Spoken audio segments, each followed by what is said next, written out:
मैंने divorce paper sign कर दिए हैं। लुयेन, अब से हमारा एक दूसरे पर कोई लेना देना नहीं है। सूचिंग याओ ने एक पतला डॉक्यूमेंट उसकी तरफ बढ़ाया। उसका लहजा बिल्कुल ठंडा था।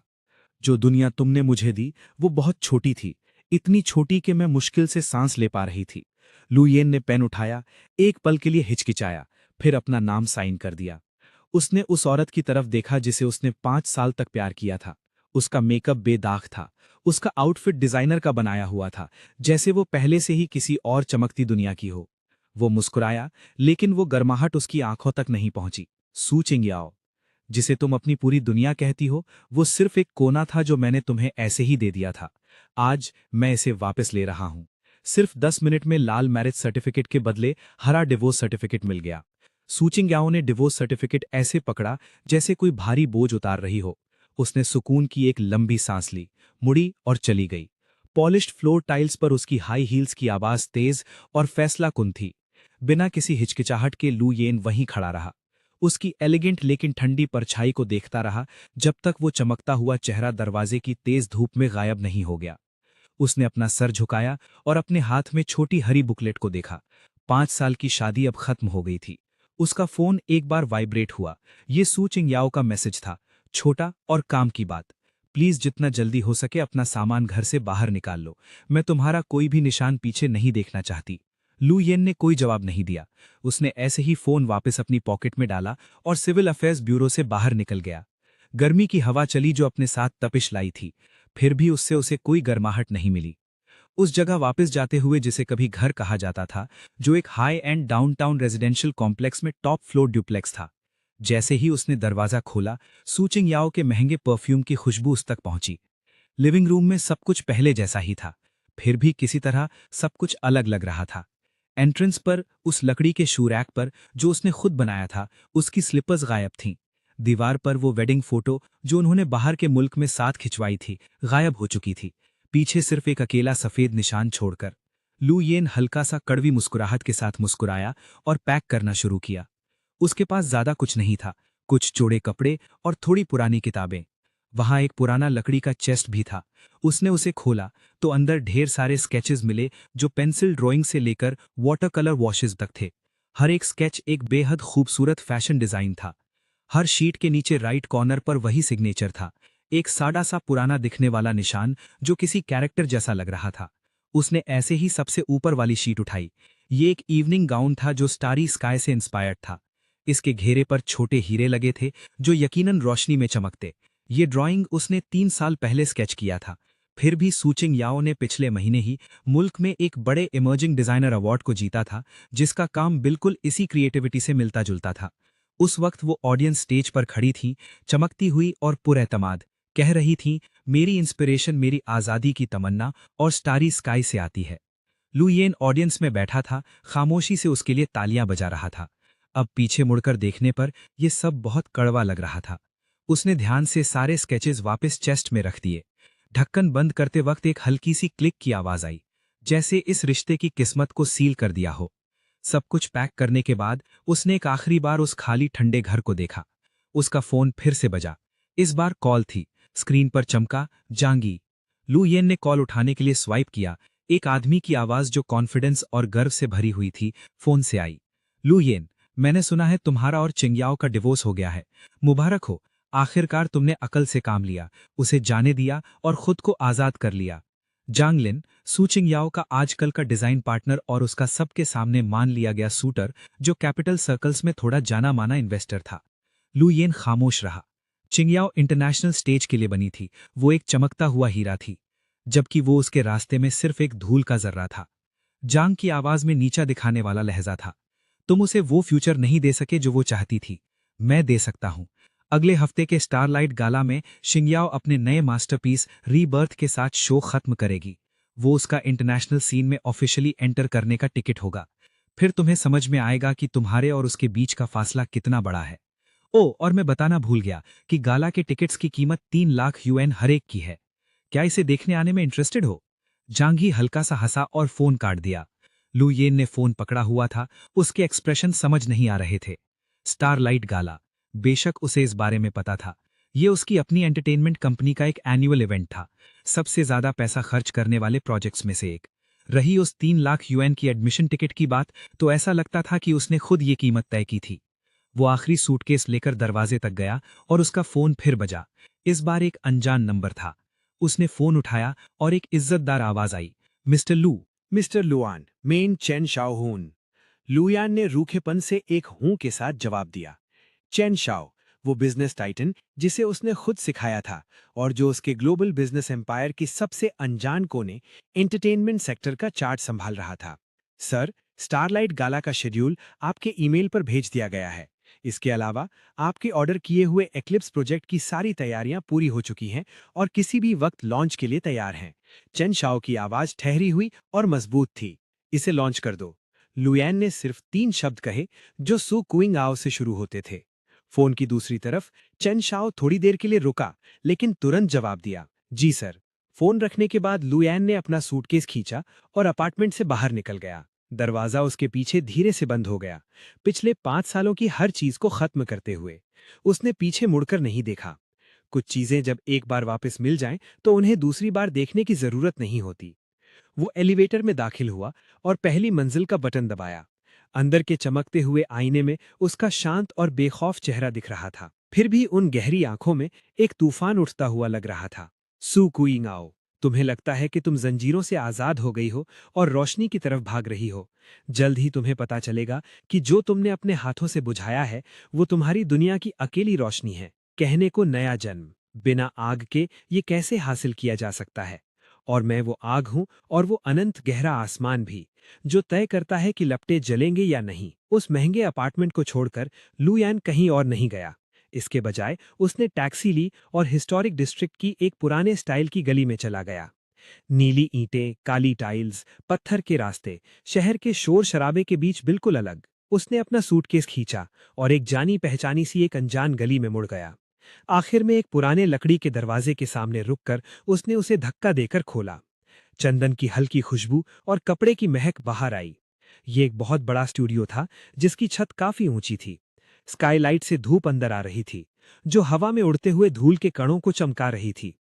दीवारों पर हर स्टाइल के तैयार गारमेंट्स लटके हुए थे, क्लासिकल की पाउस से लेकर मॉडर्न गाउन्स तक।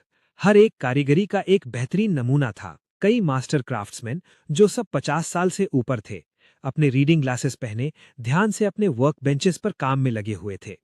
कुछ एम्ब्रॉयडरी कर रहे थे तो कुछ कपड़ा काट रहे थे। एक ट्रेडिशनल नॉट बटन्स बना रहा था। दरवाजा खुलने की आवाज सुनकर एक बुजुर्ग मास्टर जो कपड़ा प्रेस कर रहे थे, उन्होंने ऊपर देखा। ये देखकर कि वो लू यान है, उनके चेहरे पर एक प्यारी सी मुस्कान आ गई। शाओ यान आ गया है। अंकल वोंग, अंकल वोंग, लुयान ने मुस्कुराते हुए ग्रीट किया। बदमाश लड़के, इस बार तुम कौन सा खजाना लेकर आए हो? अंकल वोंग ने लुयान के पैरों के पास रखे वुडन क्रेट की तरफ इशारा किया। लुयान ने उसे खोला, जिसके अंदर डिजाइन स्केचेस का ढेर था। अंकल वोंग चलकर वहां आए और सबसे ऊपर वाला उठाया। सिर्फ एक नजर देखने के बाद, सिर्फ एक नजर, उनके मुंह से तारीफ निकली। क्या मास्टरपीस है! इसका कॉन्सेप्ट और लाइंस बिल्कुल असाधारण हैं।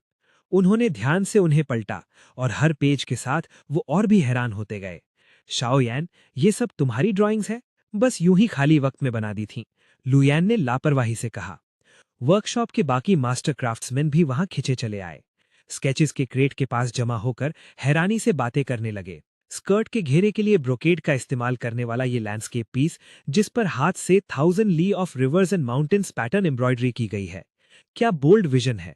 और ये सिकाडा विंग पीस, जिसमें गॉज की एक के ऊपर एक परत है जो सिकाडा विंग की तरह पतली है, ये जरूर एक अनोखी सुंदरता के साथ लहराएगा। इनमें से कोई भी डिजाइन अगर रिलीज हुआ तो फैशन वर्ल्ड में तूफान ला सकता है, मास्टर ली ने कहा। लू यान सिर्फ मुस्कुराया। उसने वो केस अंकल वोंग की तरफ बढ़ाया। अंकल वोंग, अभी के लिए ये स्केचेस यहीं रखिए। आप और बाकी मास्टर्स इन्हें देख सकते हैं। अगर कोई पसंद आए तो मजाक मजाक में बना लेना, बकवास मत करो। अंकल वोंग ने तुरंत गुस्से में देखा। इतने बेहतरीन डिजाइन्स, तुम इसे मजाक कैसे कह सकते हो? ये आर्ट का अपमान है। लुयान इन पुराने कारीगरों के स्वभाव को जानता था और उसने बहस नहीं की, बस बात बदल दी। मैं इस बार आप मास्टर लोगों से एक मदद मांगने आया हूं। बताओ, एक शो तैयार करने में मेरी मदद करो, लुयान ने धीरे से कहा। एक ऐसा शो जो सिर्फ जाओ जाओ का हो। पुराने मास्टर्स ने एक दूसरे को देखा, फिर अचानक समझ गए।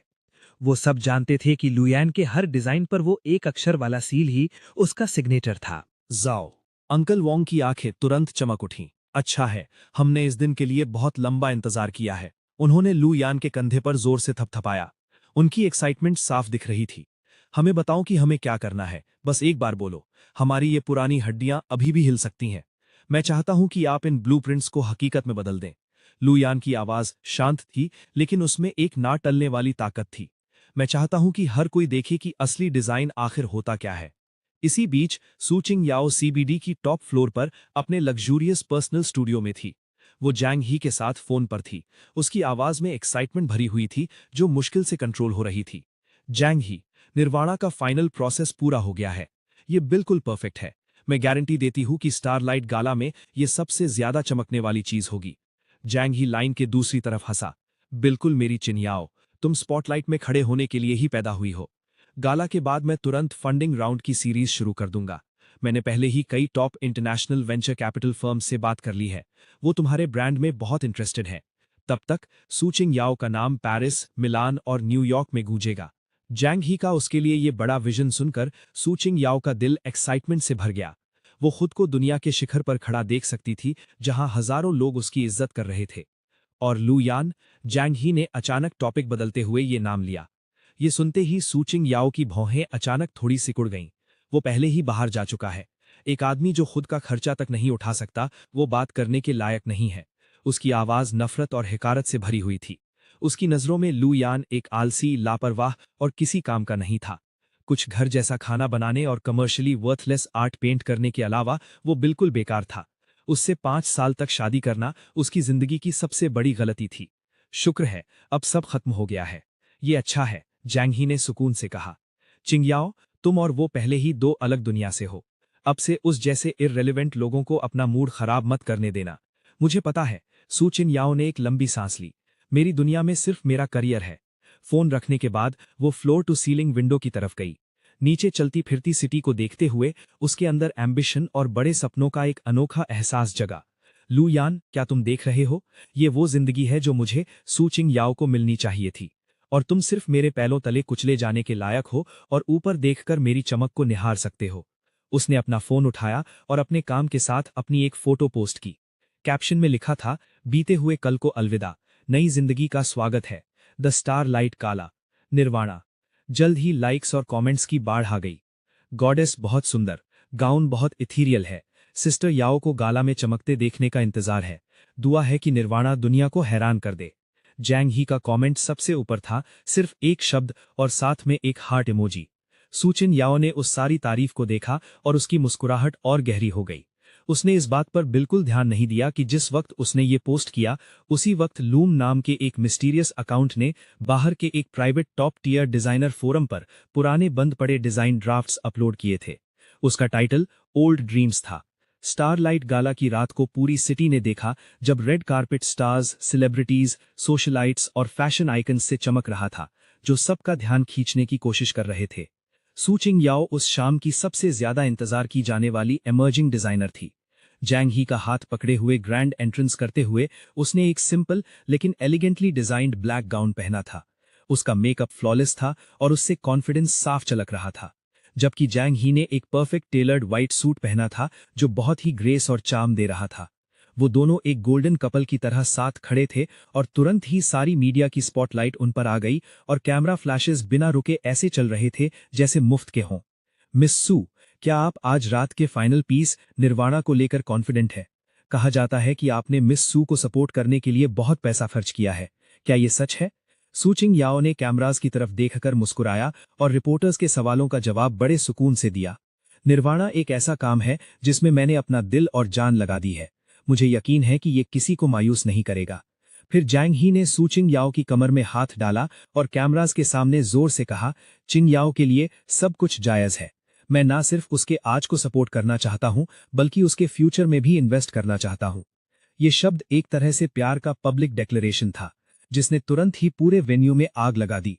और रिपोर्टर्स और भी ज्यादा एक्साइटेड हो गए। उनके सवाल और भी बड़े होने लगे। मिस सू, क्या आप और वो डेटिंग कर रहे हैं?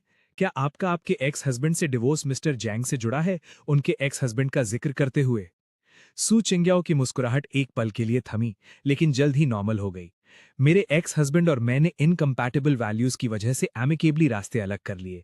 मुझे उम्मीद है कि सब मेरे काम पर ज्यादा फोकस करेंगे। उसने महारत से सवाल को डॉज किया। जैंग हेई का बॉडीगार्ड सही वक्त पर आगे बढ़ा, दोनों को वेन्यू के अंदर एस्कॉर्ट करते हुए। वेन्यू के अंदर ये और भी रेस्प्लेंडिंग था, सेलिब्रिटीज से भरा हुआ।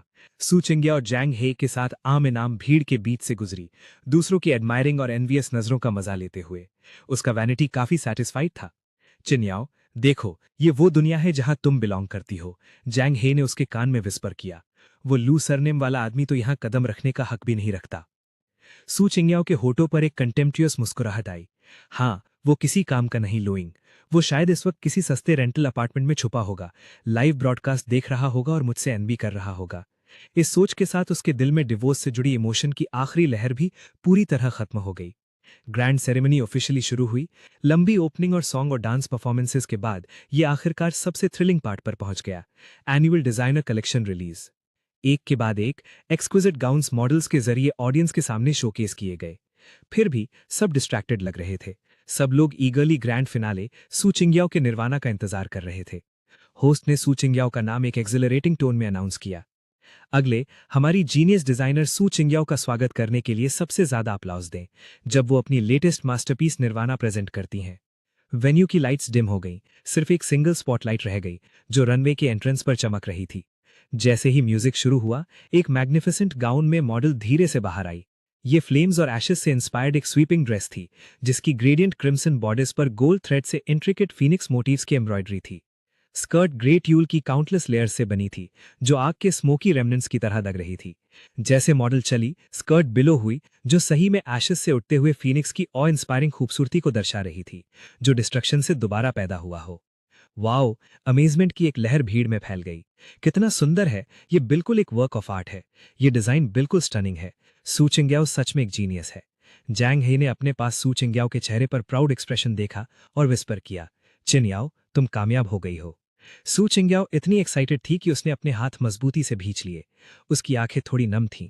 ऐसा लग रहा था जैसे वो पूरी ऑडियंस के थंडरस अपलॉज के बीच पेरिस और मिलान से आई पुकार पहले ही सुन सकती है। होस्ट ने आज रात के स्पेशल गेस्ट प्रेजेंटर को इनवाइट किया, मिस्टर पियर को, जो एक internationally renowned top design master हैं। पियर फैशन वर्ल्ड की एक टावरिंग फिगर है और उनका रिकग्निशन पाना हर डिजाइनर का सपना होता है। सू चिंग्याओ ने अपनी ड्रेस सही की और ग्रेसफुली स्टेज पर चली गईं, मास्टर की तारीफ और कोरोनेशन पाने के लिए तैयार। मिस्टर पियर ने माइक्रोफोन लिया और धीरे से स्टेज के सेंटर में आए, निर्वाणा पीस के चारों ओर घूमते हुए और उसे ध्यान से एग्जामिन करते हुए। उनका एक्सप्रेशन उतना एडमिरेशन से भरा नहीं था जितना सबने एक्सपेक्ट किया था। इसके बजाय वो धीरे धीरे सीरियस होता गया। पूरा हॉल धीरे धीरे शांत हो गया। सब अपनी सांसें रोके मास्टर के क्रिटिक का इंतजार कर रहे थे। सू चिंग्याओ का दिल अचानक से बैठने लगा। आखिरकार मिस्टर पियर ने चलना बंद किया, लेकिन उन्होंने सू चिंग्याओ की तरफ नहीं देखा। इसके बजाय उन्होंने ऑडियंस की तरफ रुख किया और धीरे से बोलना शुरू किया। उनकी आवाज माइक्रोफोन के जरिए वेन्यू के हर कोने तक साफ पहुंच रही थी। ये पीस मुझे मेरे एक पुराने दोस्त की याद दिलाता है। भीड़ हैरान रह गई और सू चिंग्याओ भी पजल थीं। मिस्टर पियर की नजर कहीं दूर गहरी हो गई, जो नॉस्टैल्जिया से भरी थी।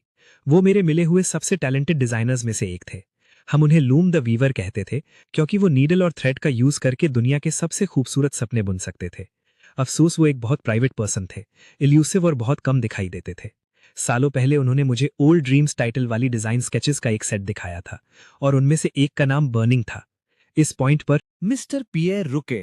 वो मुड़ा और उसने सीधा सू चिंगिया की तरफ देखा। और हमारे सामने ये सो कॉल्ड निर्वाणा, चाहे डिजाइन कॉन्सेप्ट हो, कलर कोऑर्डिनेशन हो या टोटम्स का इस्तेमाल, ये उस बर्निंग से बहुत ज्यादा मिलती जुलती है। नहीं, ये सिर्फ मिलता जुलता नहीं है। मिस्टर पियर की आवाज अचानक सख्त हो गई। ये कहना चाहिए कि ये एक बहुत ही भद्दी नकल है, और वो भी बिना रूह वाली कॉपी। प्लेजरिज्म शब्द सू चिंगिया को चेहरे पर दो जोरदार थप्पड़ की तरह लगा। पूरा वेन्यू एक पल में चिल्ला उठा।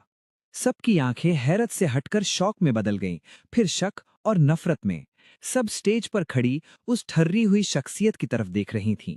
सू चिंगिया का दिमाग एक गूंजती हुई आवाज के साथ सुन्न हो गया। उसके चेहरे का रंग एक पल में उड़ गया और सिर्फ मौत जैसा पीलापन रह गया। नहीं, ये नामुमकिन है, वो फितरती तौर पर चिल्लाई। ये मेरा ओरिजिनल वर्क है। कौन सा फन, कौन सा लूम, मैंने उनके बारे में कभी सुना तक नहीं है। परेशानी की वजह से उसकी आवाज तीखी हो गई, जो कानों को चुभ रही थी। जियांग ही भी दंग रह गया। वो तुरंत खड़ा हुआ और चिल्लाया, मिस्टर पियर, कृपया अपने शब्दों का ध्यान रखें। यहां जरूर कोई गलतफहमी हुई है। मिस्टर पियर ने उसे एक ठंडी नजर से देखा, उसे इग्नोर किया और अपने पीछे खड़े स्टाफ को इशारा किया।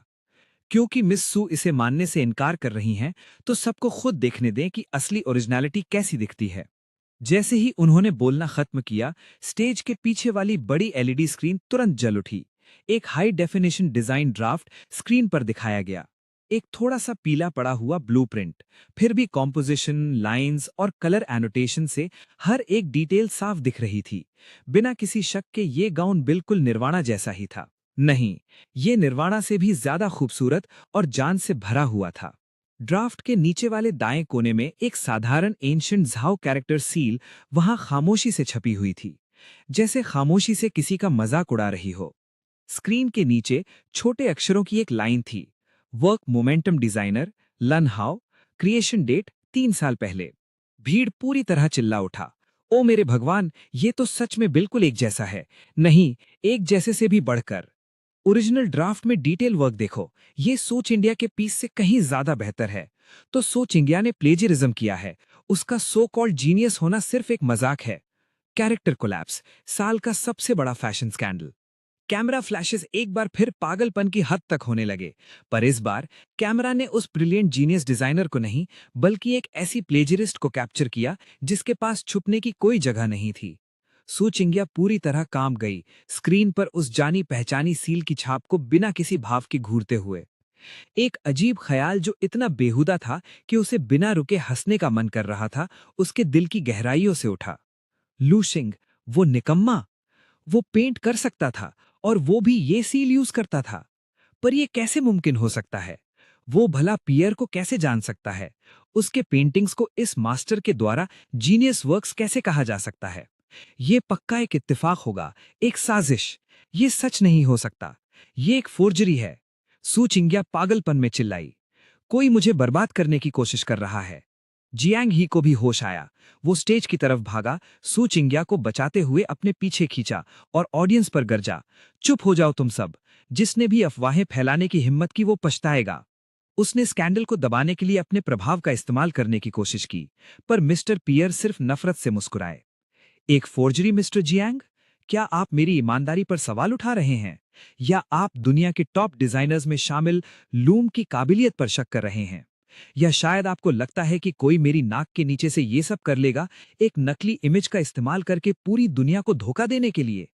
उनकी आवाज तेज नहीं थी, फिर भी उसमें हजारों किलो का वजन था, जिसने तुरंत जियांग ही को खामोश कर दिया। मिस्टर पियर ने अब उनकी तरफ नहीं देखा। इसके बजाय वो माइक्रोफोन की तरफ मुड़े और उन्होंने एक और हैरत अंगेज खबर सुनाई। इस मौके का फायदा उठाते हुए मुझे सबको ये बताते हुए फख्र है कि मेरे पुराने दोस्त, वो मिस्टीरियस डिजाइनर मिस्टर लूम वापस लौटने वाले हैं। वो जल्द ही एक पर्सनल ब्रांड लॉन्च करेंगे जिसका नाम है रिटर्निंग होम, और इसी के साथ उनके सारे सील्ड क्लासिक वर्क्स और उनके लेटेस्ट डिजाइन्स भी दुनिया के सामने लाए जाएंगे। मुझे यकीन है कि ये पूरे फैशन सर्कल को साफ करने के लिए एक ताकतवर तोहफा होगा। बोलने के बाद उन्होंने माइक्रोफोन जमीन पर रखा, मुड़े और पूरी ऑडियंस की हैरान नजरों के सामने बिना पीछे देखे चले गए। स्टेज पर सिर्फ सू चिंग्या और जियांग ही बचे थे, उस निर्वाणा पीस के साथ जो अब शर्मिंदगी के खंबे पर ठोक दिया गया था। सू चिंग्या का शरीर लड़खड़ाया, जैसे वो अपना बैलेंस खोने वाली हो।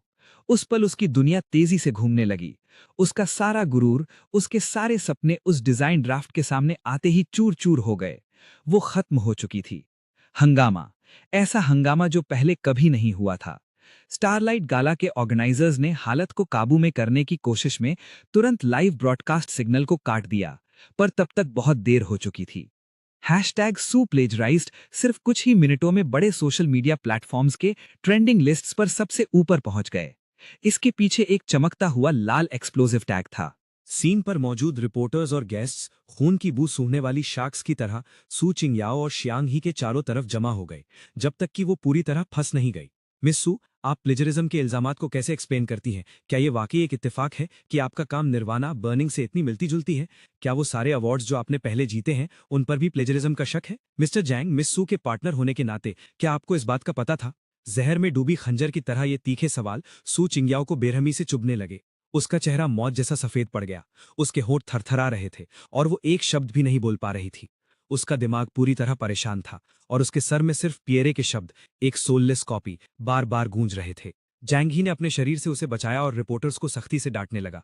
हट जाओ, तुम सब पीछे हट जाओ, नो कमेंट। हम एक प्रेस कॉन्फ्रेंस करेंगे ताकि सबको एक्सप्लेनेशन दे सकें। एक दर्जन से ज्यादा सिक्योरिटी गार्ड्स ने रास्ता बनाने की कोशिश की और आखिरकार वो भीड़ से निकलने में कामयाब रहे और तेजी से बैकस्टेज लाउंज की तरफ भागे।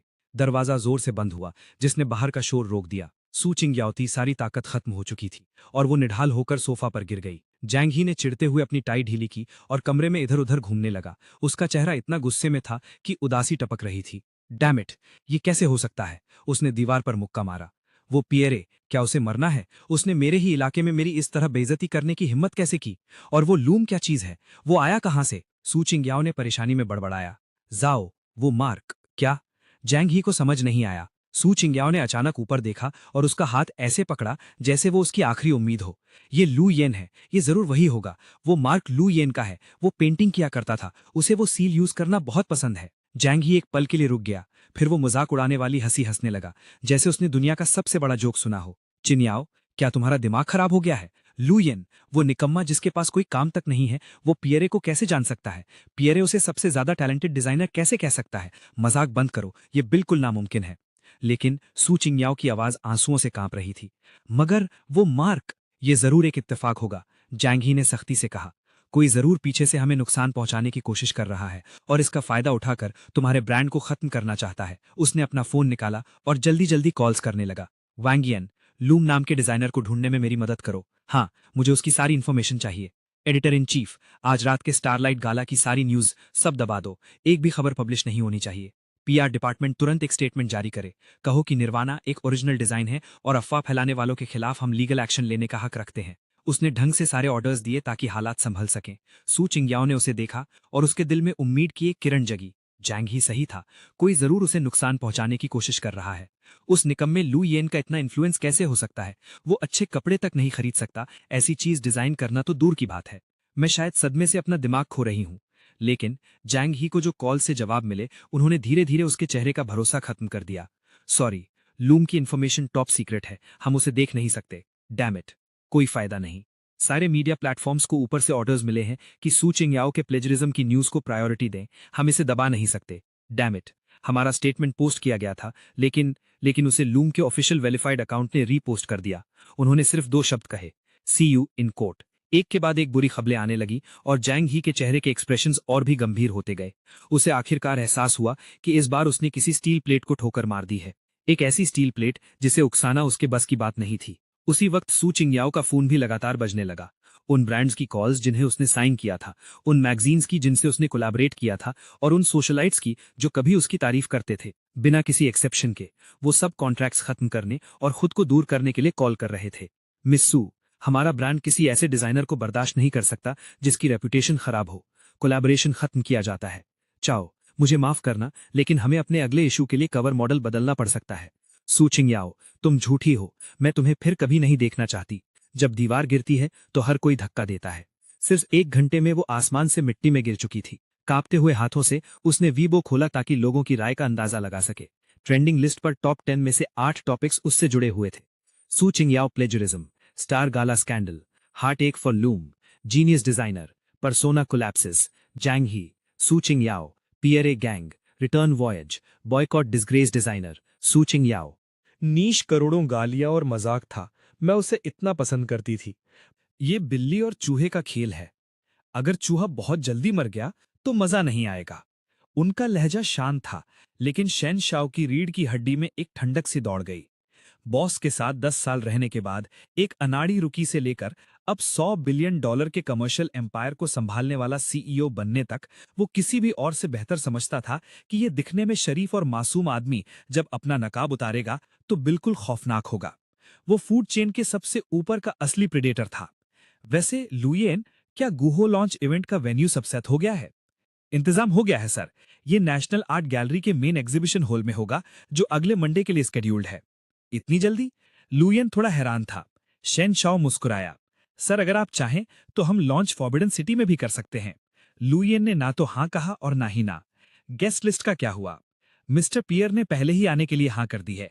इसके अलावा दुनिया के टॉप 10 लग्जरी ग्रुप्स के सीईओज, प्रीमियर फैशन मैगजीन्स के एडिटर्स इन चीफ और सबसे इन्फ्लुएंशियल फैशन क्रिटिक्स को इन्विटेशंस मिल चुके हैं और उन्होंने खुद आने की कंफर्मेशन दे दी है। बहुत अच्छे। लुयन ने सर हिलाया। ऐसा लगा कि वो काफी सेटिस्फाइड है। वो खड़ा हुआ और खिड़की की तरफ गया, बाहर छाए हुए बादलों को देखते हुए। वो धीरे से बड़बड़ाया, बारिश का वक्त हो गया है। एक ऐसी तेज बारिश जो सारी गंदगी धो दे, एक तूफानी बारिश। सू चिंगयाओ हॉस्पिटल के बेड पर उठी। डिसइंफेक्टेंट की तेज बदबू से उसका जी मचलने लगा। जांग ही उसके बेड के पास था। उसकी आंखें लाल थीं, उसका चेहरा थका हुआ था। उसे जागते हुए देखकर जांग ही ने जबरदस्ती मुस्कुराने की कोशिश की। चिंगयाओ, तुम जाग गई हो। सू चिंगयाओ की यादें अभी भी उस पल पर अटकी थीं जब वो बेहोश हुई थीं। वो बेइज्जती, वो इल्जाम, कॉन्ट्रैक्ट खत्म होने की कॉल्स, सब उसे एक बार फिर डुबाने के लिए वापस आ रही थीं। कैसा है सब? उसने भरी हुई आवाज में पूछा, जांग ही का हाथ पकड़ते हुए। क्या मामला सुलझ गया है? जांग ही का शरीर थोड़ा अकड़ गया। उसने उससे नजरें चुराईं। पीआर डिपार्टमेंट इसे संभाल रहा है, फिक्र मत करो, मैं तुम्हारे लिए यहां हूं। हालांकि उसने ये बात कही, लेकिन उसकी कतराती हुई आंखों ने उसका धोखा जाहिर कर दिया। सू चिंगयाओ कोई बेवकूफ नहीं थी। उसने वो फोन छीन लिया जो जांग ही ने बेडसाइड टेबल पर छोड़ा था। स्क्रीन जल उठी और नोटिफिकेशंस की हेडलाइंस उसकी आंखों में सुइयों की तरह चुभने लगी। सू चिंगयाओ का ब्रांड तबाह हो गया। सू चिंगयाओ को काफी बड़े ब्रीच पेनल्टीज का सामना करना पड़ सकता है। सू चिंगयाओ की कामयाबी की गहराई से जांच। कई काम प्लेजरिज्म के शक में है। फैशन इंडस्ट्री ने मिलकर सू चिंगयाओ का बॉयकॉट कर दिया। फैशन डिजाइन वर्ल्ड से बाहर निकलो। सब खत्म हो गया, सब कुछ खत्म हो गया। सू चिंगयाओ का हाथ ढीला पड़ गया और फोन फर्श पर गिर गया। एक साफ आवाज गूंजी। उसके चेहरे का रंग उड़ गया। ये कैसे हो सकता है? उसने सुन्न होकर ये बात दोहराई। जांग ही ने उसकी ये बुरी हालत देखी। उसके दिल में चिड़चिड़ाहट की एक लहर उठी। वो पहले ही अपनी परेशानियों में डूबा हुआ था और उसके पास उसे दिलासा देने का दिमाग नहीं बचा था। चिंगयाओ, तुम्हें पहले आराम करना चाहिए। कंपनी में मेरे पास काफी काम रुके हुए हैं। वो खड़ा हो गया जाने के इरादे से। तुम कहाँ जा रहे हो? सू चिंगयाओ ने उसे अचानक पकड़ लिया। कंपनी? हियान प्रोजेक्ट अपने सबसे क्रिटिकल स्टेज पर है। मुझे वापस जाकर इसे देखना होगा। जांग ही ने बेसब्री से कहा। प्रोजेक्ट? ऐसे वक्त पर? तुम अभी भी अपने प्रोजेक्ट के बारे में सोच रहे हो? सू चिंगयाओ के जज्बात तुरंत कंट्रोल से बाहर हो गए। मेरा करियर पूरी तरह बर्बाद हो गया है और दिलासा देने की जगह तुम जा रहे हो। अगर मैं प्रोजेक्ट पर नजर नहीं रखूंगा तो मैं उन सारी पेनल्टी फीस को कैसे भरूंगा? मैं तुम्हारी वापसी में तुम्हारी मदद कैसे करूंगा? जांग ही भी भड़क गया, सू चिंगयाओ का हाथ झटकते हुए। सू चिंगयाओ, होश में आओ। ये टैंट्रम दिखाने का वक्त नहीं है। तुम बर्बाद हो गई हो, लेकिन मैं नहीं हो सकता। जब तक मैं यहां हूं, जब तक हियान कैपिटल मौजूद है, हमारे पास चीजों को बदलने का एक मौका है। इसके साथ ही वो बिना पीछे देखे गुस्से में बाहर निकल गया, अपने पीछे दरवाजा जोर से बंद करते हुए। कमरे में सिर्फ सू चिंगयाओ रह गई, हर तरफ से एक गहरी ठंडक से घिरी हुई। उसने अपने घुटनों को गले लगा लिया, अपना चेहरा उनमें गहराई से छुपा लिया। उसके गले से दबी हुई सिसकियां निकल रही थीं। वो समझ नहीं पा रही थी कि रातों रात सब कुछ क्यों बदल गया। तभी हॉस्पिटल के कमरे का दरवाजा खुला और एक सही तरह से तैयार एलिगेंट अधेड़ उम्र की औरत अंदर आई।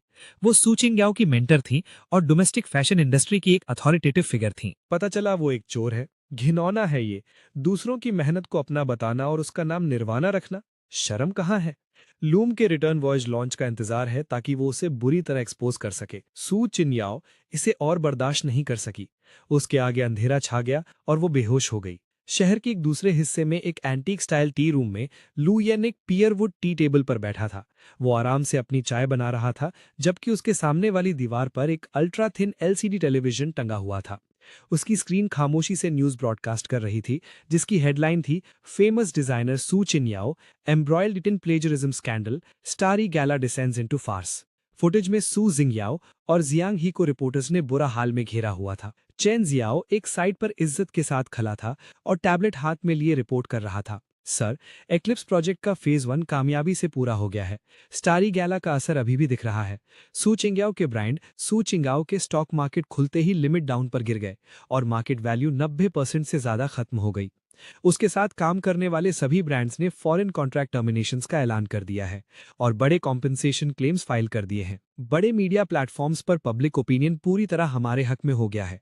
उम्मीद है कि 3 दिन के अंदर सू चिनयाओ डोमेस्टिक फैशन सर्कल से पूरी तरह बाहर हो जाएगी। चैन जियाओ की आवाज स्थिर थी, जैसे वो किसी मामूली बात का जिक्र कर रहा हो। लुयन ने पर्पल क्ले टी पॉट उठाया और खौलता हुआ पानी लिडेड बोल में डाला, जहां चाय की पत्तियां पानी में मिल रही थी और खुल रही थी। एक साफ और ताजगी भरी खुशबू हवा में फैल गई। बिना ऊपर देखे उसने कैजुअली पूछा, जियांग ही का क्या?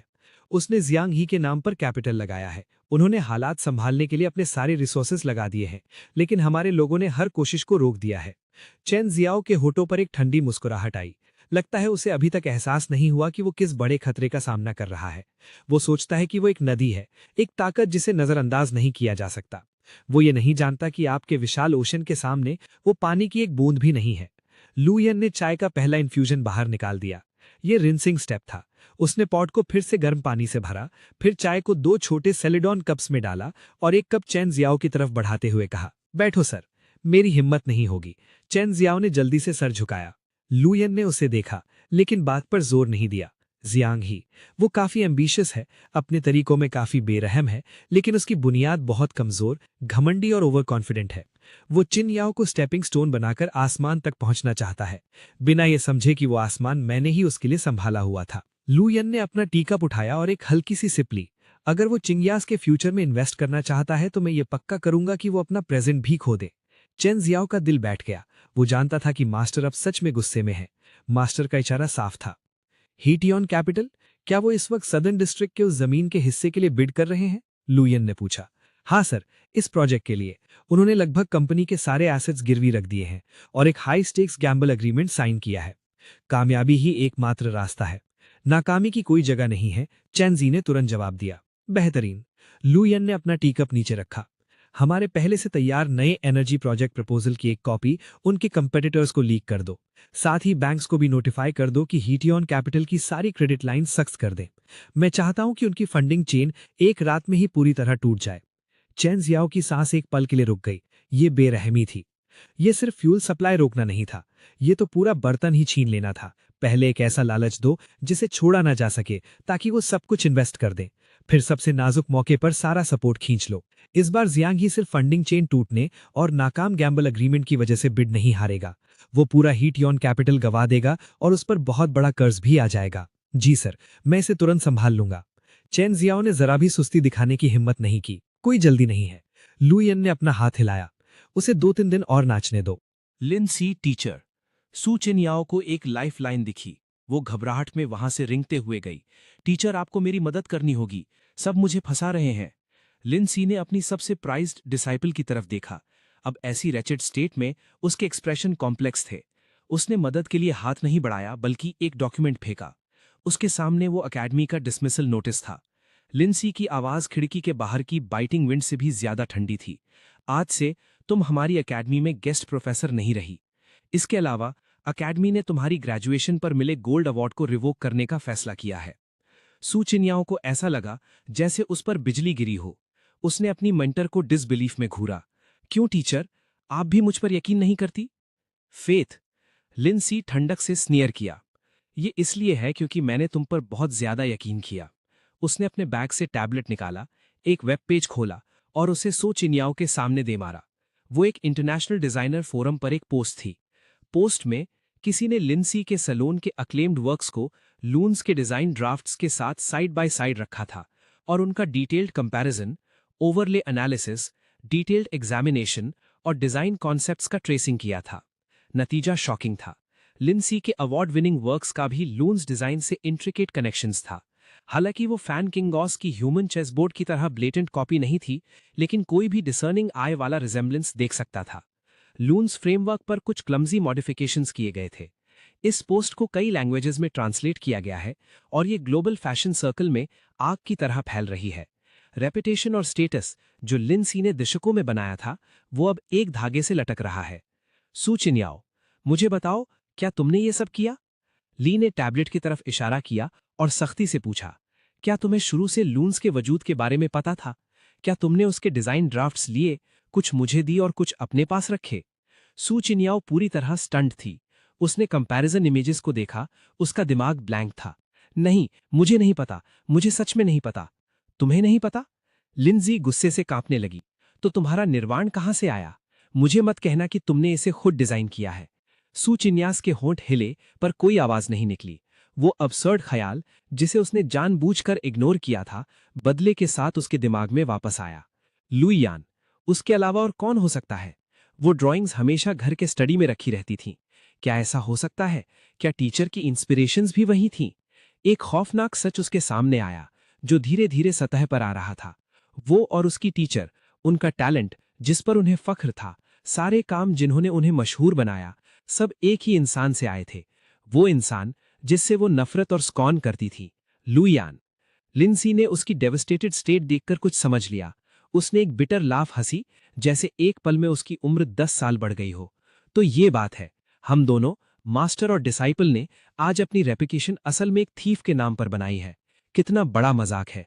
2 कदम पीछे लड़खड़ाते हुए उसने सुचिन्याओ को एक बहुत ही वेनेमस लुक से घूरा। सुचिन्याओ, तुम हो, तुमने ही मुझे बर्बाद किया है। ये कहने के बाद वो मुड़ी और पैनिक में भाग गई, जैसे किसी प्लेग से बच रही हो। सुचिन्याओ ठंडी जमीन पर गिर गई। सारी स्ट्रेंथ उसके शरीर से निकल गई। वो आखिरकार समझ गई कि बियॉन्ड रिडेम्पशन होने का क्या मतलब होता है।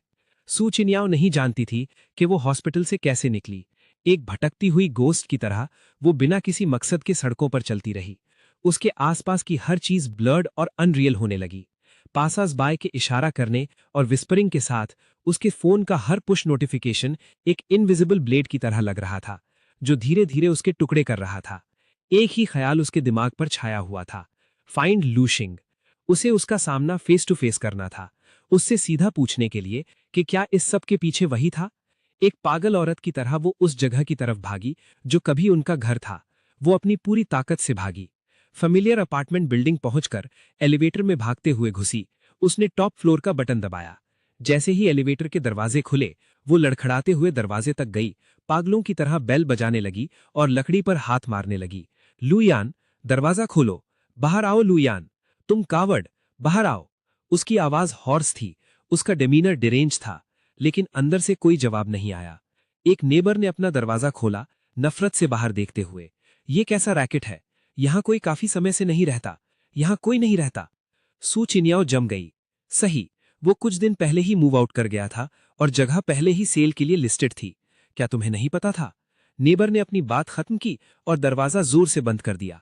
सुचिन्याओ ठंडे दरवाजे के पैनल से टेक लगाकर खड़ी हो गई। वो धीरे से जमीन पर फिसल गई। वो चला गया था, सच में चला गया था। अपना सब कुछ अपने साथ लेकर उसकी दुनिया से गायब हो गया, पीछे कोई निशान नहीं छोड़ते हुए।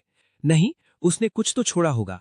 सुचिन्याओ को कुछ याद आया और वो अचानक खड़ी हो गई और अपने बैग में की ढूंढने लगी। शुक्र है उसके पास अब भी एक स्पेयर थी। उसके हाथ कांप रहे थे जब उसने कई बार ताला खोलने के लिए चाबी अंदर डालने की कोशिश की। क्लिक, दरवाजा खुल गया। अंदर कमरा खाली था। सारा एक्सपेंसिव फर्नीचर जो उसे लगता था उसका है, सारी लैविश डेकोरेशंस गायब हो चुकी थीं। सिर्फ खाली दीवारें और फर्श बचे थे। ये जगह बिल्कुल वैसी हो गई थी जैसी 5 साल पहले थी जब लू येन ने इसे पहली बार खरीदा था, एक कच्चा अनफिनिश्ड शेल। तो इस घर का सब कुछ हमेशा से उसका ही था। सू चिंग याओ ने खुद पर तंज कसते हुए हंसी। वो अंदर गई, हर कमरे को ऐसे देख रही थी जैसे अपनी टेरिटरी का सर्वे कर रही हो, जब तक आखिर में वो स्टडी में दाखिल नहीं हुई। वो भी उतना ही खाली था, सिवाय एक पुराने और घिसे हुए डेस्क के जो पीछे छूट गया था। ये वही डेस्क था जिस पर लू येन ड्रॉ किया करता था। सू चिंग याओ वहां गई और जैसे किसी का साया हो उसने ड्रॉअर खोला। वो भी खाली था, बिल्कुल खाली। नहीं, एक चीज बची थी, एक हार्ड कवर स्केचबुक। सू चिंग याओ का दिल जोर से धड़का, उसके हाथ कांप रहे थे। उसने स्केचबुक उठाई, उसका कवर बार बार यूज होने की वजह से थोड़ा घिस गया था। एक गहरी सांस लेते हुए उसने धीरे से पहला पेज खोला। उसकी नजरों के सामने एक वेडिंग ड्रेस का डिजाइन स्केच था, प्योर, एलिगेंट। इसका स्कर्ट अनगिनत बिखरे हुए सितारों से सजा था। उसने इस ड्रेस को पहचान लिया। ये वही थी जो उसने अपनी वेडिंग पर पहनी थी। उस वक्त उसे लगा था कि लू येन ने अपनी सारी सेविंग्स इसे किसी हाई एंड फॉरेन ब्रांड से कस्टम मेड बनवाने में खर्च कर दी हैं। वो काफी वक्त तक इससे बहुत मुतासिर रही थी। अब ऐसा लग रहा था कि ये वेडिंग ड्रेस भी उसने खुद अपने हाथ से डिजाइन की थी। उसने एक के बाद एक पेज पलटा। हर एक डिजाइन ऐसा था जो उसकी सांसें रोक दे। वो आइडियाज जो उसने कभी सोचे थे और सपने जो वो सच करने के लिए जद्दोजहद कर रही थी, वो सारी इंस्पिरेशन जो वो बुरी तरह ढूंढ रही थी लेकिन कभी मिल नहीं पाई, वो इस छोटी सी स्केचबुक में थी। और उसके ख्याल से कहीं ज्यादा परफेक्ट और स्टनिंग थी। उसने उन पन्नों में से एक पलटा जहां वही चीज बनी हुई थी जिसने उसका रेपुटेशन बर्बाद कर दिया था। हाँ, वो फीनिक्स फ्लेम था। डिजाइन के साथ लू येन ने पेंसिल से एक के बाद एक लाइन लिखी थी। चिंग याओ ने कहा था कि उसे फीनिक्स पसंद है, वो जो राख से दोबारा जन्म लेते हैं। इसीलिए मैंने उसके लिए ये फीनिक्स फ्लेम बनाया, ये दुआ करते हुए कि जब हम अपनी 3rd वेडिंग एनिवर्सरी पर पहुंचेंगे तब वो हमेशा एक फायर बर्ड की तरह पैशनेट और आज़ाद रहेगी। मैं इसे अपने हाथों से बनाऊंगा और उसे तोहफे में दूंगा। साइन की गई डेट 3 साल पहले की थी। सू चिंग याओ के आंसू इस पल बेकाबू होकर निकल पड़े। वो आखिरकार सब समझ गई। वहां कभी कोई प्लेजरिज्म नहीं था। सू चिंग याओ शुरू से आखिर तक सिर्फ एक बेचारी चोर थी। उसने लू येन का प्यार चुराया था, उसका डिजाइन चुराया था, वो सपना चुराया था जो उसने उसके लिए बुना था, और फिर अपने ही हाथों से उसने उस सब के टुकड़े टुकड़े कर दिए। उसे लगा था कि वो एक बड़े आसमान की तरफ उड़ रही है, इस बात से बेखबर कि जो उसने ठुकराया था वो पूरी कायनात थी। उस स्केचबुक को पकड़े हुए वो खाली स्टडी में बैठ गई। वो दिल दहला देने वाली सिसकियों के साथ रोई। उसने अपना करियर, अपनी रेपुटेशन, अपना प्यार और वो आदमी जो इसे पूरी दुनिया में सबसे ज्यादा चाहता था, सब कुछ पूरी तरह से खो दिया था। हेटियन कैपिटल की हेडक्वार्टर्स बिल्डिंग रोशनी से जगमगा रही थी, जबकि जांग ही अपनी लाल आंखों से कंप्यूटर स्क्रीन को घूर रहा था, स्टॉक प्राइस का कर्व नीचे गिरते हुए देख रहा था। ये हरी लाइन एक तेज ब्लेड की तरह थी जो धीरे धीरे उसके दिल को चीर रही थी। ये कैसे हो सकता है? क्यों? उसने डेस्क से क्रिस्टल एस्ट्रे उठाया और उसे फर्श पर दे मारा, जिसकी वजह से पूरे कमरे में एक जोरदार धमाके की गूंज गूंजी। उसने सदर्न डिस्ट्रिक्ट प्रोजेक्ट खो दिया था। उसी सुबह बिडिंग मीटिंग में उसके कॉम्पिटिटर, एक छोटी और अनजान कंपनी ने अचानक एक बेहतरीन न्यू एनर्जी प्लान पेश किया और पूरे फायदे के साथ जमीन अपने नाम कर ली। और वो प्लान 70% उसके अपने प्लान जैसा ही था, लेकिन कुछ खास हिस्सों में बेहतर था, जैसे किसी ने उसके सारे पत्ते पहले ही देख लिए हों और एक अपग्रेडेड वर्जन तैयार किया हो। जैसे ही नाकाम बिड की खबर फैली, बैंक की कलेक्शन कॉल्स की बाढ़ आ गई। बैंक मैनेजर, जो कभी उसे मुस्कुराहट के साथ मिलता था, अब उसका लहजा ठंडा और बिजनेस जैसा था। मिस्टर जैंग, अग्रीमेंट के मुताबिक आपका लोन ओवरड्यू है। हमें आपके सारे मॉर्गेज्ड एसेट्स वापस लेने का हक है। नहीं, मुझे 3 दिन और दो, सिर्फ 3 दिन काफी हैं। जैंग ने गिड़गिड़ाते हुए इल्तिजा की। मुझे माफ करें, ये हेड ऑफिस का फैसला है। कॉल बेरहमी से काट दी गई। उसके फौरन बाद उन इन्वेस्टर्स ने भी लॉयर्स लेटर भेज दिया जिन्होंने उसके साथ गैम्बल अग्रीमेंट साइन किया था। इतनी बड़ी पेनल्टी फीस उसे पल भर में बर्बाद करने के लिए काफी थी और उसे ऐसे कर्जे में डुबो दिया जिसे वो कई जन्मों तक नहीं चुका सकता था। हेटियन कैपिटल खत्म हो गया था और जांग ही भी खत्म हो गया था। कौन है ये? इस सब के पीछे आखिर कौन है? मुझे बर्बाद करने की कोशिश कर रहा है। जांग ही अपनी चेयर पर ढेर हो गया, उसकी आंखें खाली थीं। वो समझ नहीं पा रहा था कि उसने किस ताकतवर फिगर को नाराज कर दिया है। तभी ऑफिस का दरवाजा धक्का देकर खोला गया। उसका सेक्रेटरी अंदर भागा हुआ आया, चेहरा पीला पड़ा हुआ था। मिस्टर जैंग, बुरा हुआ है। कंपनी के शेयर होल्डर्स, उन्होंने उन्होंने एक इमरजेंसी शेयर होल्डर्स मीटिंग बुलाई है। क्या? जैंग हाय वो अपने पैरों पर खड़ा हो गया। मुझे कैसे नहीं पता चला? उन्होंने कहा कि एक नया इन्वेस्टर है जो हमारी कंपनी का हॉस्टाइल टेकओवर लॉन्च करना चाहता है। एक हॉस्टाइल टेकओवर? जैंग हाई ने स्नीयर किया। मेरे पास कंपनी के 50% शेयर्स हैं। कौन भला मुझे अक्वायर कर सकता है? उसने ये बोला ही था कि उसका प्राइवेट लॉयर घबराया हुआ अंदर भागा आया। मिस्टर जैंग, इक्विटी का वो हिस्सा जो आपने बैंक में मॉर्टगेज किया था, उसे रिटर्न वॉयज नाम के एक ओवरसीज फंड ने पूरी तरह अक्वायर कर लिया है। Return voyage? उस नाम ने जैंग हाई को किसी बिजली के झटके की तरह मारा। उसे याद आया कि पियर ने स्टारलाइट गैला में इसका जिक्र किया था। वो मिस्टीरियस डिजाइनर लूम एक पर्सनल ब्रांड शोकेस लॉन्च करने वाला था और उसका नाम रिटर्न वॉयज था।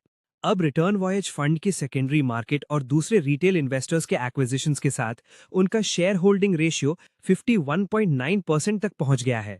वो अब हिटियन कैपिटल के सबसे बड़े शेयर होल्डर हैं। लॉयर की बातों ने जैंग हाई पर बर्फ के ठंडे पानी की बाल्टी की तरह असर किया, जिसने उसे सिर से पांव तक, हड्डियों तक ठंडा कर दिया। वो हार गया था। उसने अपने आखिरी स्ट्रांग होल्ड भी खो दिया था। शेयर होल्डर्स मीटिंग कहाँ हो रही है? जैंग हाई की आवाज भारी और तनाव में थी। ये नीचे सबसे बड़े कॉन्फ्रेंस रूम में है। जैंग हाई ने अपना बिखरा हुआ कॉलर सीधा किया और खुद को संभाला। वो हार गया था। वो हार गया था, लेकिन वो अपनी आखिरी डिग्निटी नहीं खो सकता था। उसे खुद देखना था। इस एंटिटी ने, जिसने सिर्फ 3 दिन लिए, जिसने उसे जहन्नुम में फेंक दिया था, गुहाओ आखिर ये कौन डीएटी था? उसने कॉन्फ्रेंस रूम का दरवाजा धक्का देकर खोला, जहां उस बड़े ओवल टेबल के चारों तरफ कंपनी के सारे शेयर होल्डर्स बैठे थे। वो चेहरे जो कभी उसकी चापलूसी करते थे, अब उन पर शार्डन फ्रॉइडे और कंटेम्प्ट के एक्सप्रेशंस थे। टेबल के हेड वाली सीट खाली थी। हर कोई उसे ऐसे देख रहा था जैसे वो कोई पराया हो। जैंग हाई ने अपनी पुरानी सीट बाहर खींची और बिना एक शब्द कहे बैठ गया। कॉन्फ्रेंस रूम का दरवाजा फिर से खोला गया और ब्लैक सूट में एक आदमी, जिसे एक इम्पोजिंग ऑरा निकल रही थी, अंदर आया। जैंग हाई ने उसे पहचान लिया। Chain Shao, domestic entertainment giant star ocean group का सीईओ। वो यहाँ क्या कर रहा था? हालांकि चेन शाओ मेन सीट की तरफ नहीं गया, इसके बजाय वो इज्जत के साथ एक तरफ खड़ा हो गया, थोड़ा झुका और सबकी हैरान और अनजान नजरों के बीच प्लीज का इशारा किया। एक जाना पहचाना शख्स धीरे से अंदर आया। उसने साधारण कैजुअल क्लोथ्स पहने थे। उसके एक्सप्रेशंस इनडिफरेंट थे। उसके कदम बिना किसी जल्दबाजी के थे, जैसे वो किसी ऐसी मीटिंग में नहीं आया हो जो बिलियंस की कैपिटल की किस्मत का फैसला करेगी, बल्कि सिर्फ किसी पार्क में टहल रहा हो। जब उसने साफ तौर पर उस इंसान का चेहरा देखा, तो जैंग हाई की आंखें अचानक से सिकुड़ गईं। ये वही था, लू यैन, वो आदमी जिसका उसने धूल कहकर मजाक उड़ाया था, वो आदमी जिसे उसने ट्रैश कहकर नीचा दिखाया था। वो यहाँ कैसे हो सकता था? वो भला चेन शाओ के साथ कैसे खड़ा हो सकता था? लू यान ने किसी की तरफ नहीं देखा। वो सीधा टेबल के हेड की तरफ गया, कुर्सी बाहर खींची और बैठ गया। चेन शाओ उसके पीछे आया और हैरान भीड़ की तरफ मुस्कुराते हुए अनाउंस किया, सभी लोग मुझे इंट्रोड्यूस करने दें। ये जेंटलमैन गुहाओ फंड के अकेले होल्डर हैं और हिटियन कैपिटल के नए चेयरमैन हैं, मिस्टर लू यैन। पूरे कॉन्फ्रेंस रूम में मौत जैसी खामोशी छा गई। हर शेयर होल्डर अपनी जगह जम गया था, मुंह खुले हुए थे, चेहरों पर पूरी तरह यकीन ना करने वाले एक्सप्रेशंस थे। जैंग हाई को ऐसा लगा जैसे उस पर बिजली गिरी हो। वो टेबल के हेड पर बैठे शांत आदमी को बिना कुछ सोचे देखता रहा। उसका दिमाग पूरी तरह खाली हो चुका था। लू यैन, चेयरमैन गुहाओ फंड का होल्डर? ये मुमकिन नहीं हो सकता था। ये दुनिया के खत्म होने से भी ज्यादा अजीब था। लू यैन ने ऐसे बिहेव किया जैसे उसने सबके हैरान चेहरों पर ध्यान ही न दिया हो। उसकी पतली उंगलियों ने डेस्क पर हल्के से टैप टैप किया, जिससे एक हल्की आवाज निकली, चैन शाओ, चैन शाओ। उसने अपना पहला फैसला अनाउंस किया। उसकी आवाज तेज नहीं थी, लेकिन उसमें एक ऐसी अथॉरिटी थी जिसने पूरे कॉन्फ्रेंस रूम के टेम्परेचर को कई डिग्रीज गिरा दिया था। Yes sir. चैन शाओ ने अपना गला साफ किया, एक डॉक्यूमेंट खोला और बिना किसी इमोशन वाले टोन में पढ़ा। चेयरमैन के फैसले के मुताबिक तुरंत प्रभाव से जैंग हाई को हिटियन कैपिटल के सभी पोजीशन से फारिग किया जाता है। साथ ही हिटियन कैपिटल जैंग हाई के खिलाफ लॉ सूट्स फाइल करेगी, क्योंकि उसने अपने टेन्योर के दौरान अपनी पोजीशन का गलत इस्तेमाल करके कंपनी एसेट्स का गबन किया, इलीगल इनसाइडर ट्रेडिंग की और दूसरे कई चार्जेस हैं। जरूरी सबूत जुडिशियल अथॉरिटीज को दे दिए गए हैं। बूम! जैंग हाई का दिमाग पूरी तरह फट गया। नहीं, तुम ऐसा नहीं कर सकते। वो अचानक खड़ा हो गया, लू यान की तरफ इशारा करते हुए पागलों की तरह चिल्लाने लगा, ये स्लैंडर है, ये बदला है।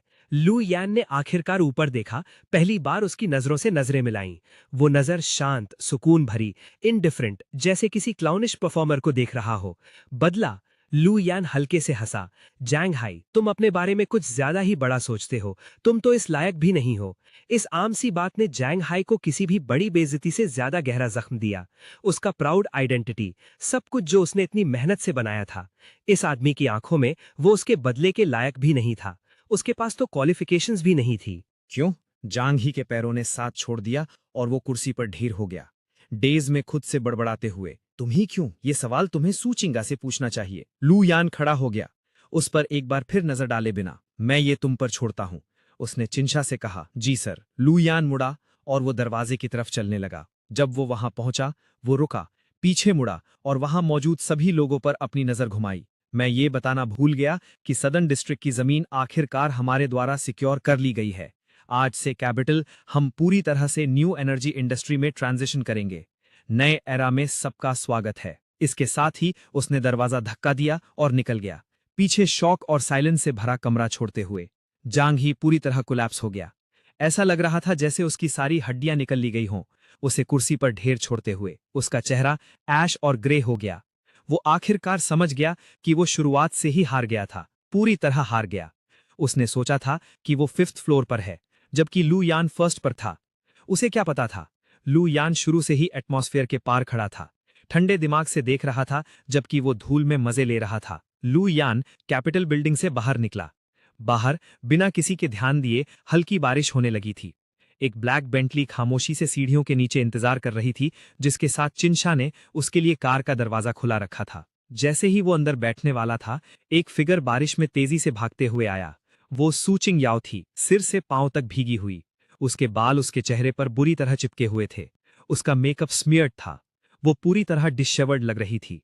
उसने कार का रास्ता रोका, लू यान को एक टकती लगाकर देखते हुए। उसकी आंखें ब्लडशॉट और आंसुओं से भरी थीं। क्यों? उसने आखिरकार पूछा। उसकी आवाज रोने की वजह से फटी हुई थी। मेरे साथ ऐसा क्यों किया? मैंने क्या गलत किया था? लू यान ने उसकी तरफ देखा।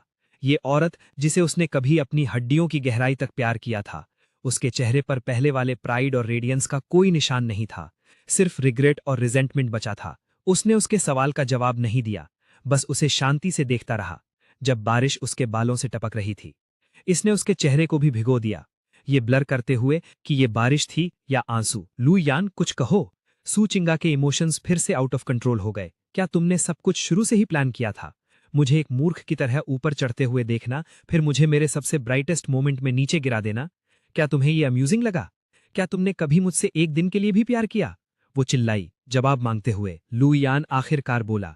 बारिश से ब्लर हुई उसकी आवाज अब भी सूचिंगा के कानों तक साफ पहुंची। मैंने तुम्हें कभी आधी दुनिया नहीं दी। सू चिंगयाओ जम गई। लू यान ने उसकी आंखों में देखा और एक एक शब्द कहा, जो मैंने तुम्हें दिया था वो मेरी पूरी दुनिया थी। तुमने बस उसे ट्रैश की तरह समझा और बिना सोचे फेंक दिया। अब मैंने सिर्फ उसे वापस उठाया है, साफ किया है और वहीं वापस रख दिया है जहां की वो है। बोलने के बाद उसने अब उसकी तरफ नहीं देखा। झुकते हुए वो कार में बैठ गया। एक ब्लैक बेंटली जो धीरे से शुरू हुई और पडल्स से पानी को उड़ाते हुए उसके पास से गुजरी, बिना जरा भी पॉज लिए। सू चिंगयाओ अपनी जगह पर जमी रही, उस ठंडी बारिश को खुद को पूरी तरह भिगोने देती रही। उस कार को दूर गायब होते हुए देखते हुए वो आखिरकार समझ गई कि उसने जो खोया था वो सिर्फ एक दुनिया नहीं थी, बल्कि वो शख्स था जो कभी उसके लिए दुनिया बनाने के लिए तैयार था। बारिश तेज होती गई, शहर की हर चीज को धोते हुए और उसके सारे फ्यूचर को बहा कर ले गई।